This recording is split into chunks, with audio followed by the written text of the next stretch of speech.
haven't put lipstick on.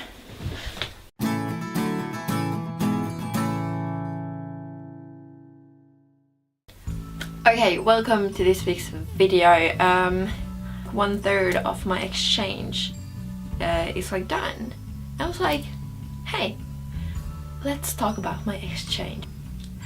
Out of all videos I've made so far, the one that gets most views is the one where I talk about culture shock, and that video is actually like a really I mean, I kind of want to say it's bad because it's bad. Like, my mental health kind of mirrors into my work, obviously, and as the title says, culture shock, I was like dealing with culture shock, so I wasn't like in the best mood. I wasn't like feeling the greatest at the time, so like looking back at it now, the video is definitely like rubbish because of that. And I was like, I don't want people to watch that. Like it gets so, when I say it gets more views than my other videos, it still doesn't get like a lot of views. Like, it's still, I mean, just like a few hundred, but it's like many hundreds more than my other videos. And I'm like, stop watching it, like, no. So instead I thought, like, why not make a video where I talk about my exchange and hopefully people would watch this video instead of that the other video that I don't want people to watch. So yeah, okay, let's start talking about planning the exchange here. And the first thing I have, I guess, a tip for planning your exchange is to, what was I gonna say? I have my notepad, I need to check, but I'll be back in a minute. 2 hours later. First and most important probably is living. Like, how and where are you gonna live? This is a struggle depending on how long you're going on your exchange for. I happen to choose a student or like the uni accommodation because it is just so much like simpler for you to do. If you want to go private, definitely that's like an option only if you're gonna be here for a longer period of time. Depends on obviously where you're going, but I think most people who rent out flats privately, they want people to stay for longer. They probably want you to be there for like the entire year. Oh, where's the sun going? No! It's coming back. Stay. Stay, son, stay. So therefore, uni accommodation, if they offer that in the uni you're going to, is definitely probably like gonna be your best choice of accommodation. When choosing accommodation, like, some people get to choose. I obviously, because I'm here the entire year, they don't count me as a exchange student. I'm more like just like a fresher here at this uni, so I get to choose between like all accommodation they have. My friends who are here only for one semester didn't even, like, some of them didn't even get to choose. They were just like given an accommodation and had to, like, I mean, say yes or no to that one. If you're gonna be here for only 3 months, you're probably gonna be like mixed up with other international students, which obviously is gonna be the most ideal because you're here for a short period of time. And I think obviously you do get to know like locals and people from the country, but when you're here just that short period of time, I think living with other international students is gonna be like a better choice, but because they're kind of in the same mood, like they're kind of in the same mindset as you. They're here for a short period of time, they want to get in as much as possible, you know, see around like the country or the city and like just do a lot of like similar stuff that you'll probably want to do. I'm gonna be here for the entire year, So I chose a accommodation which is quite small. I love my accommodation.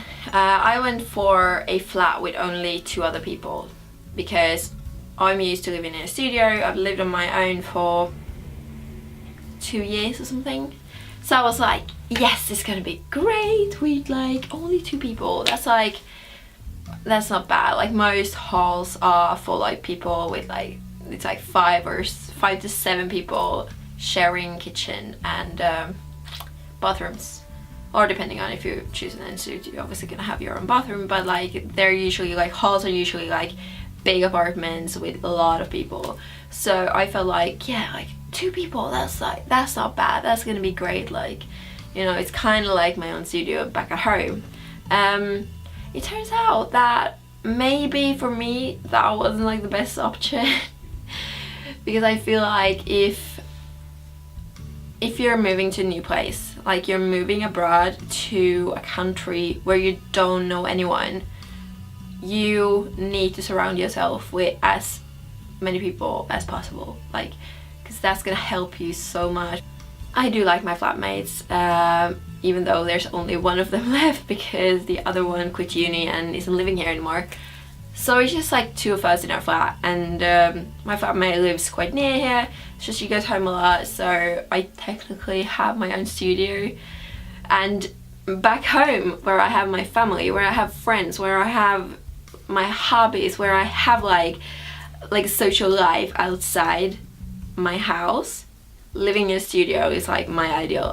I like my own space. I like having my own, you know, my own just house where I can do whatever I want, whenever I want, and that's ideal for me. But that was maybe not the best choice for me when, you know, going abroad, because when you come here, like, you obviously don't know anyone.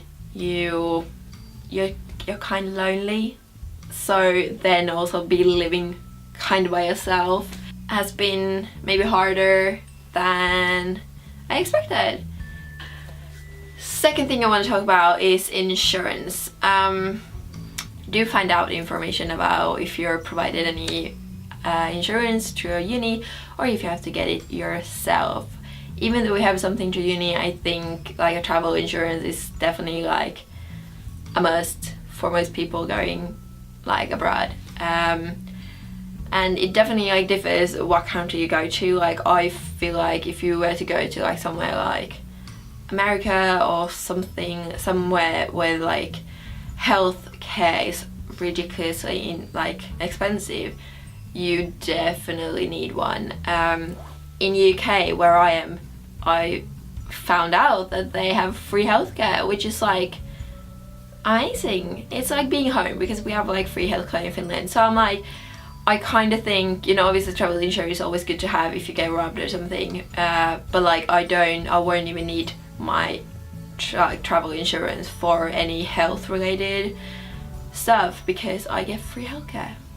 So these are like stuff that you need to find out about the country you're going to. Like, I did not know this. I just came here and was told like, oh yeah, you get free healthcare, and I was like, great. Like, I did not expect that. So I mean, it's better this way, but obviously do find out what the situation is in the country you're going to.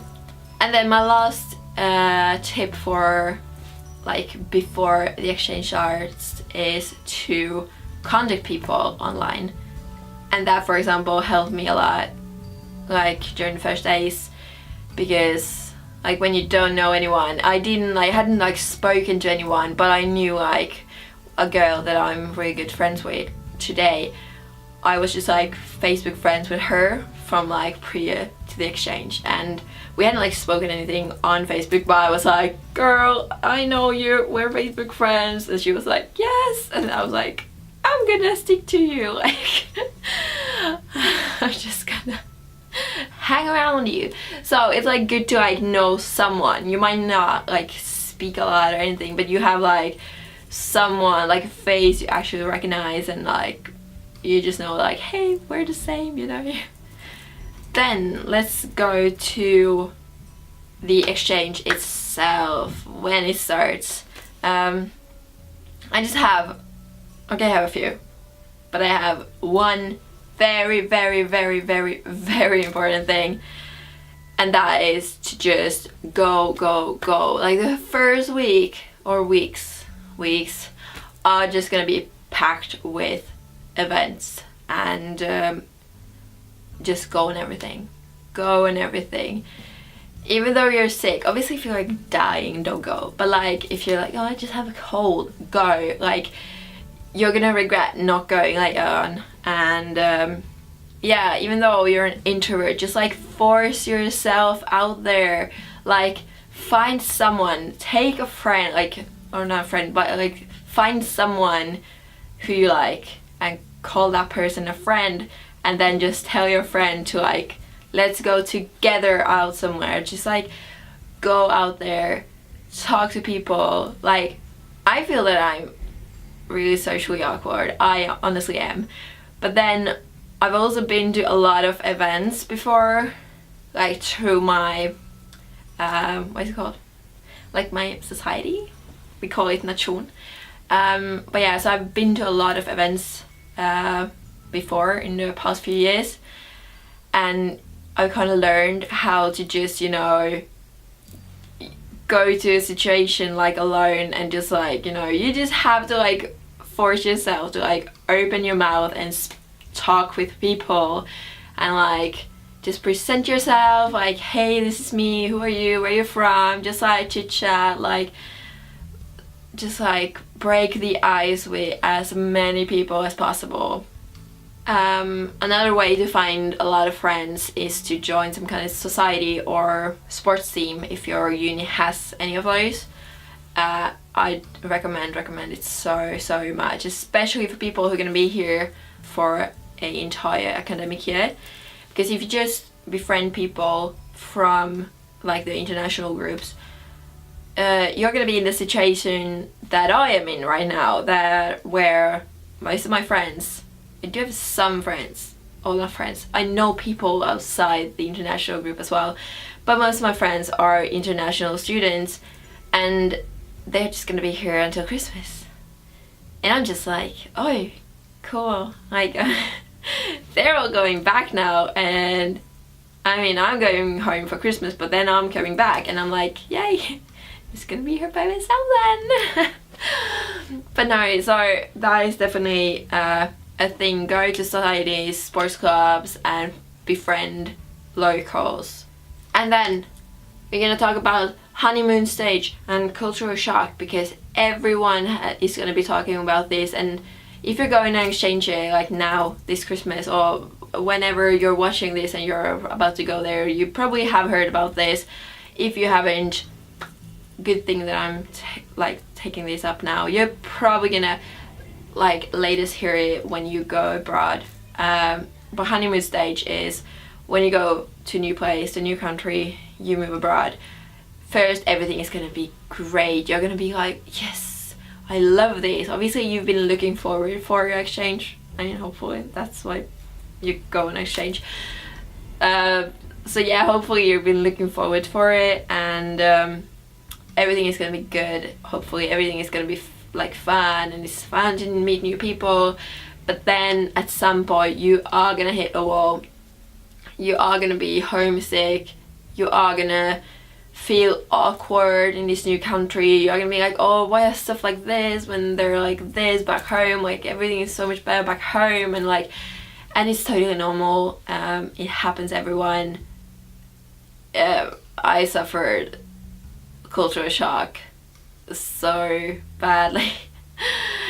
Like as I said earlier in the video, I made, I think week 5 or something is the week where I suffered from cultural shock the most, and it was really hard because I just felt like, you know, lying in my bed and not doing anything, and I was just like talking to people from back home. I was like, oh, I just want to go home. It's not gonna be like that forever, and you just have to like push through it. And yeah, I promise you it is gonna get better, and it's gonna be really fun again. But yeah, that's like one thing to just like keep in mind. It is, I mean, there's probably some lucky guy out there who doesn't suffer from culture shock, but like it's gonna happen to most people. Just, you know, warning you guys. And yeah, it's completely normal. Oh my god, I've been blabbering for so long now. I'm gonna try to wrap this up now. You're hopefully gonna have so much fun and like try to do as much as you like can. One thing I wasn't really prepared for is how bloody expensive it is to do everything. I mean, I should have saved up a bit more money than I did. And I also did the mistake of paying my rent for the entire year like upfront, which means, and especially if you're in Europe, it's like a great place for traveling, and like plane tickets are usually not too expensive. You can get easily with buses between different countries and cities.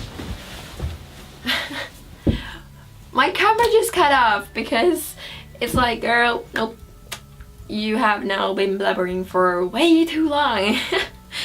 But yeah, I just wanted to say that it's really cheap to travel between cities, but living there and eating and just doing stuff is, I mean, not expensive. It's not expensive, but all these tiny costs add up to being quite expensive. So do save up a lot of money for exchange. It's just gonna make your life much more fun because you're able to go places, you're able to experience a country, you're able to like see stuff, and like especially if you're just here for like half a year, do try to do as much as you can, like go places all the time. Like it's definitely gonna be worth it. And yeah, that's pretty much what I had to say about, you know, my exchange year and stuff that I've noticed so far. Yeah, this is it, like 1/3. Check. It's gone so bloody fast. I sounded very British there.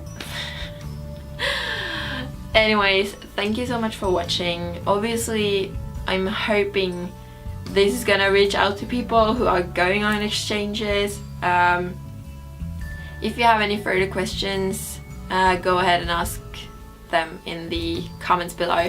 I will try to answer in the comments and maybe just take them up in the videos later on if it's like something important that I've actually haven't remembered to say. Yeah, you know, subscribe, like, do all this stuff, you know what it is. I don't have to say. If you just enjoy my videos, and it's always fun to have people watch your videos. So yeah, this is it. I've enjoyed my exchange, and hopefully what is going on? I have enjoyed my exchange, and hopefully you'll do it too. I need to do this.